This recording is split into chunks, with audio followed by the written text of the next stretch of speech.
Hey, welcome to Ultimate Survival Tips. I'm David. Thanks for stopping by today.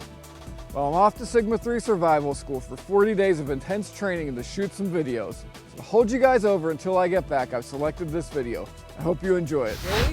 Billy from Lansky, and thank you, dude, for spending some time with me. And what I asked, Billy's an avid outdoorsman. He was in the woods long before he ever thought about working with Lansky, and he's got a knack for sharpening. Dare I say, you're passionate about sharpening. I like to say that I'm obsessed with the edge, maybe a little bit too much sometimes. So let's take a look at field sharpening. Just give us some tips, show us some tools that you have.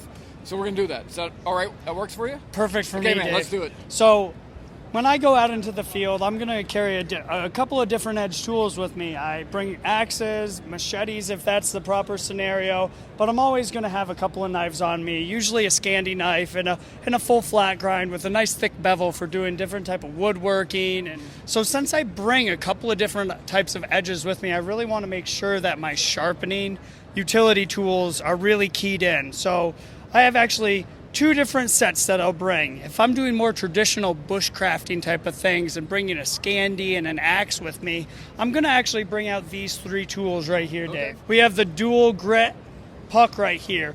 Great for bringing your sharpener to your device. I often will use this for axes and for larger Scandinavian blades. It has 120 grit. It's made out of alumina oxide. And on the other side, we have a medium 280 grit. This is fantastic for taking any damage out of your edge. If you're like me, you like to have fun in the woods, and you might end up bringing a knife and digging in the ground because you see some tuber that you want to try out. And if you do nick it up, using the 120 grit to remove that damage, then the 280 grit is really going to be great for getting at least a slight polish on there and getting your edge back on there. Now after this step, if I really want to make sure that I'm getting a great edge, I'll use one of my personal favorite sharpeners is the Lawn and Garden. I absolutely love this guy. For one, I'm nuts about Scandi grinds, and because of the shape of this, since it's very similar to a bench stone, I can lie that flat singular plane right on there and sharpen a Scandi how it's intended to be sharpened.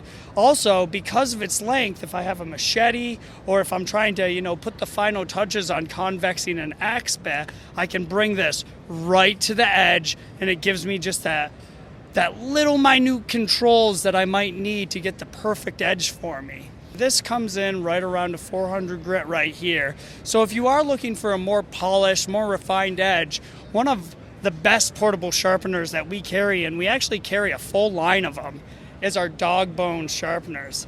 This is actually a triangular sharpener. I often will carry mine with one of the caps off. Has a hook groove right here for hooks and awls, which is awesome because if you do any woodcraft or anything and you bring an awl with you to maybe do leather work, or maybe you're making some sort of bushcraft, fire friction device, this can really help with the awl tool that you bring.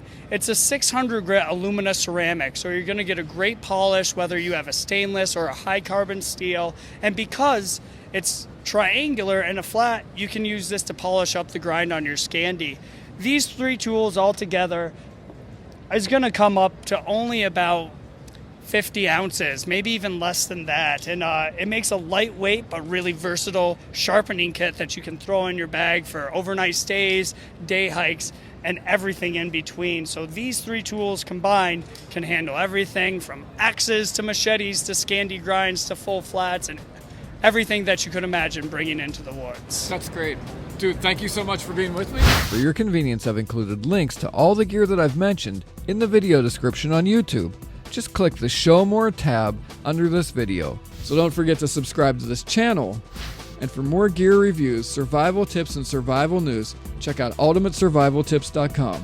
While you're there, grab our monthly survival e-mag, like us on Facebook, and follow us on Twitter to get the latest news and be the first to hear about the great gear giveaway contests we have planned.